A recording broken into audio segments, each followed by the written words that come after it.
नमस्कार दोस्तों, आज के इस वीडियो ब्लॉग में हम दिल्ली की सीमाओं पर जो किसान आंदोलन एक लंबे अरसे से 3 कृषि कानूनों के काले कानूनों के खिलाफ चल रहा है, उस किसान आंदोलन से जुड़े कुछ लोगों पर जो उस किसान आंदोलन से जुड़े खुद को बताते थे, उनके ऊपर बंगाल की एक महिला के साथ न केवल अपहरण, बंधक बनाकर रखने बल्कि बलात्कार जैसे गंभीर आरोप लगे हैं। इस विषय पर चर्चा करेंगे, जानने का प्रयास करेंगे कि आखिरकार वो कौन लोग हैं जिनके खिलाफ बलात्कार, अपहरण और बंधक बनाकर रखने के ये गंभीर आरोप लगे हैं। वो किसान आंदोलन से कैसे जुड़े हैं और ये बंगाल की महिला कौन थी, किसने ये मामला किसान आंदोलन से खुद को जुड़े बताने वाले इन लोगों के खिलाफ दर्ज कराया और क्या ये पूरा मामला है, किन धाराओं के तहत पुलिस ने इस मामले को दर्ज किया है और क्या इस मामले का कानूनी पहलू है और किन किन लोगों के ऊपर इस बलात्कार, अपहरण और या कहीं बंधक बनाकर रखने का जो मामला दर्ज किया गया है, आरोप लगाए गए हैं और कितनी उन आरोपों में सच्चाई हो सकती है। आखिरकार ये पूरा प्रकरण क्या है, इसके बारे में आज के इस वीडियो ब्लॉग में चर्चा करेंगे। आप सब जानते हैं कि 3 कृषि कानूनों के खिलाफ हरियाणा प्रदेश ही नहीं बल्कि पंजाब, उत्तर प्रदेश और देश के विभिन्न हिस्सों से किसानों ने दिल्ली की सीमाओं पर धरना दिया हुआ है और ये धरना एक लंबे अरसे से चल रहा है। और इसी प्रकरण में टीकरी बॉर्डर पर भी किसान हरियाणा और विभिन्न राज्यों के भारत के एकत्रित होकर धरना चला रहे हैं। और टीकरी बॉर्डर पर जो किसानों का धरना चल रहा है, वहां जो कुछ लोग मौजूद थे जो खुद को किसान वॉलंटियर या एक्टिविस्ट बताते थे, उनके खिलाफ बंगाल की एक महिला के साथ अपहरण करने, बलात्कार करने, बंधक बनाकर रखने, छेड़खानी करने और षड्यंत्र रचकर इस पूरे प्रकरण को अंजाम देने का मामला दर्ज हुआ है। जो मामला दर्ज हुआ है वो किन व्यक्तियों के खिलाफ दर्ज हुआ है और किसने दर्ज कराया है, अगर उसकी बात करें, पहले जिन लोगों के खिलाफ जो खुद को किसान आंदोलन से जुड़े और एक्टिविस्ट बता रहे थे, अगर उनकी बात करें जिनके खिलाफ ये मामला दर्ज हुआ है, तो ये 4 पुरुष और 2 महिलाओं के खिलाफ मामला दर्ज हुआ है, जिनमें अनिल कुमार, अनूप सिंह, अंकुश कुमार, जगदीश सिंह, 4 पुरुष और 2 महिलाएं कविता और योगिता हैं। हालांकि ये गौरतलब है, जानने वाली बात है कि जिस महिला के साथ बलात्कार के आरोप लगाए गए, जिस महिला को अपहरण करने के आरोप लगाए गए या जिसके साथ छेड़खानी कहें या जिसको बंधक बनाकर रखने के आरोप लगाए गए, उसकी 30 अप्रैल को कोरोना के कारण मृत्यु हो चुकी है। कोविड-19 से वो अफेक्टेड थी, ग्रसित थी और जिसके बाद उसकी मृत्यु हो चुकी है। लेकिन उसकी मृत्यु के 9 दिन बाद इस मामले में शिकायत दी गई और फिर ये मामला दर्ज हुआ। अगर एफआईआर की बात करें, जो पीड़िता है उसके पिता के बयानों पर यह मामला दर्ज हुआ है।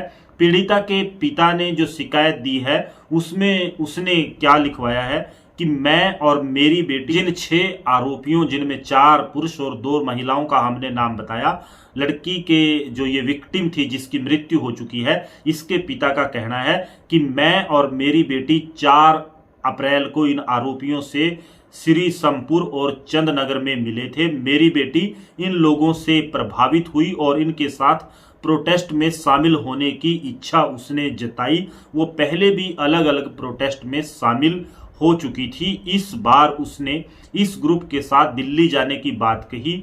वो 5 लोगों के साथ हावड़ा स्टेशन से दिल्ली के लिए रवाना हुई। अनिल ग्रुप का सबसे सीनियर था और मैंने उससे गुजारिश की थी कि मेरी बेटी का ख्याल रखे। उसकी मां ने कविता से कहा कि वो बेटी के साथ ही रहे।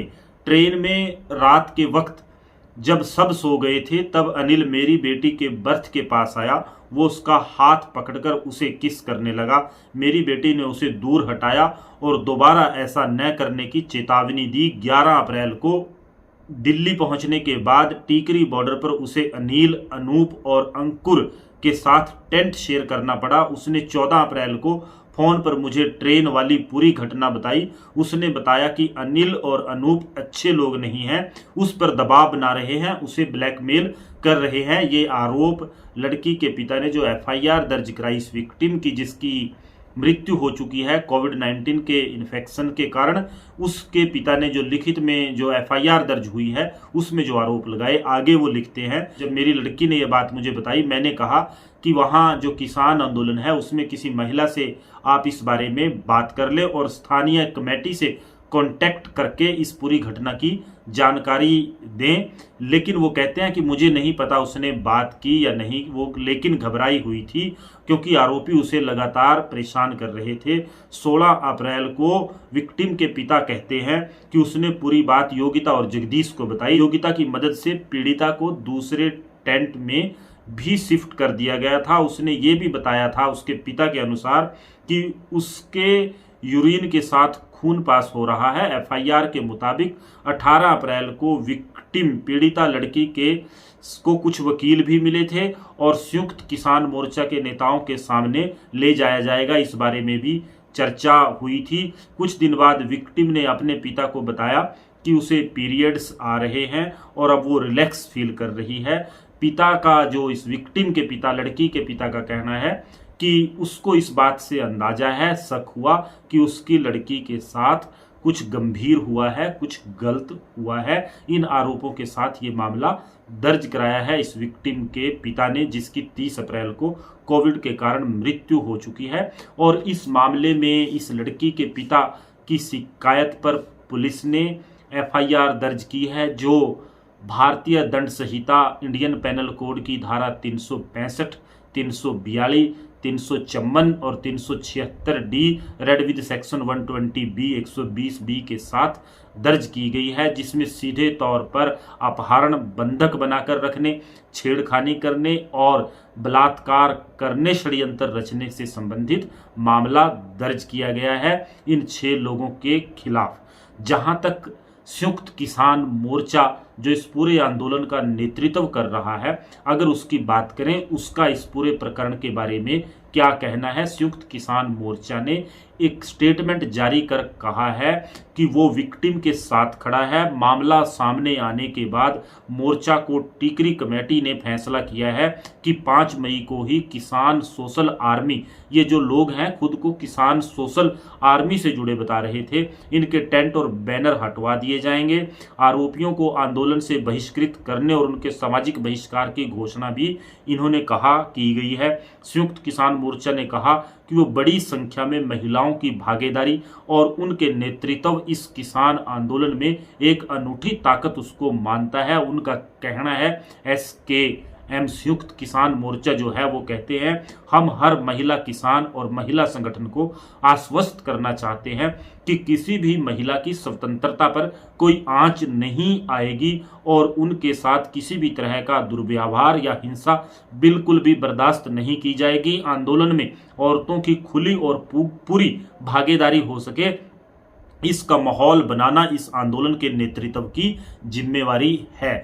लेकिन इस सब से हटकर जो ये मामला दर्ज किया गया है 6 लोगों के खिलाफ, अगर हम इसके पहलुओं पर विचार करें और ऐसे मामले जो पहले हुए हैं, आप सब जानते हैं कि जब जाट आंदोलन हरियाणा में हुआ तो मुरथल कांड के नाम पर जाट आंदोलन को बदनाम करने का काम किया गया।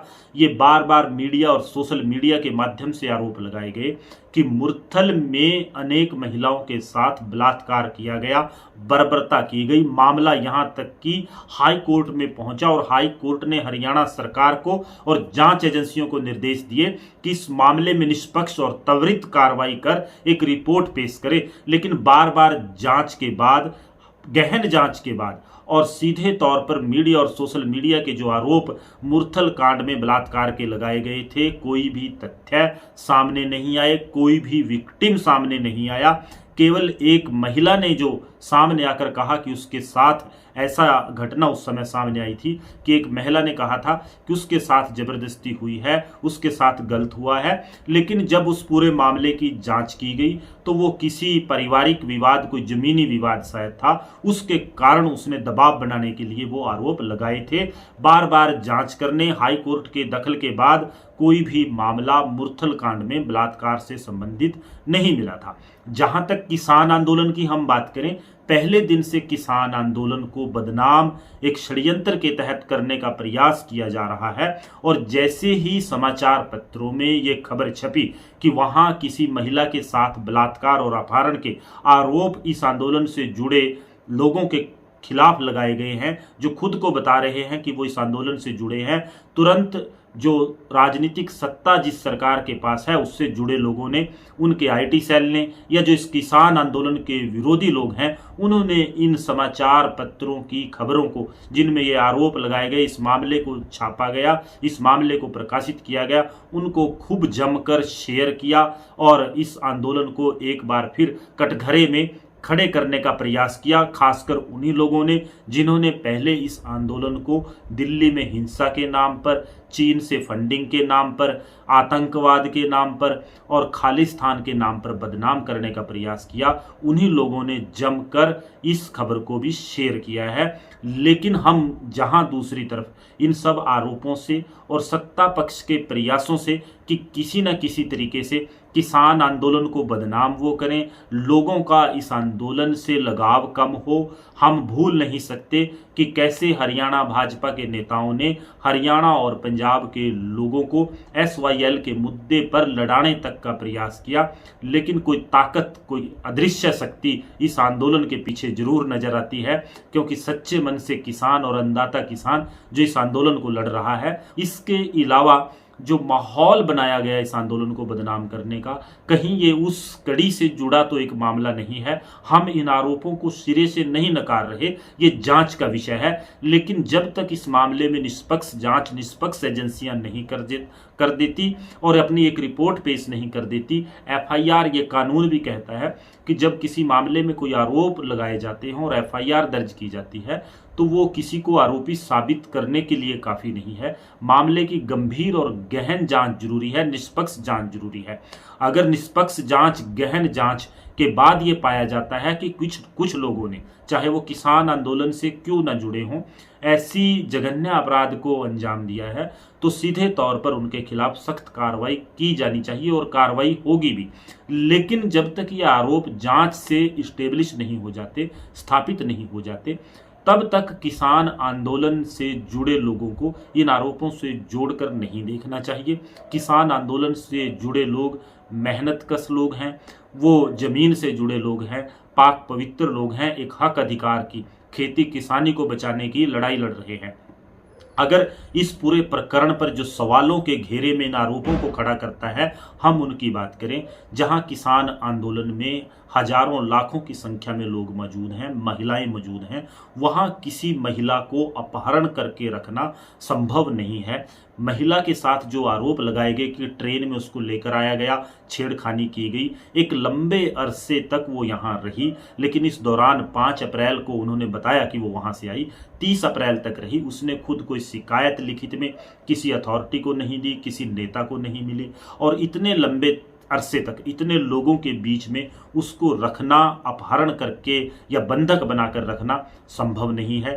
जहां तक छेड़खानी और बलात्कार के आरोपों का सवाल है, तो जैसा बताया गया कि उसकी मृत्यु 30 अप्रैल को कोविड इन्फेक्शन के कारण हुई, तो इस दौरान वो जो कोविड के दौरान हॉस्पिटल में रही, वहाँ डॉक्टर को या संबंधित लोगों को बता सकती थी और ये आरोप मेडिकल से स्टेब्लिश हो सकते थे कि उसके साथ जागती हुई है, बलात्कार हुआ है।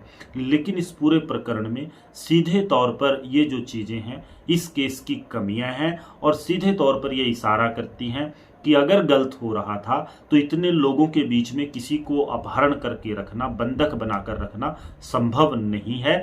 ये सीधे तौर पर उन लोगों के जिनके खिलाफ आरोप लगाए गए हैं उनके हक में जाता है।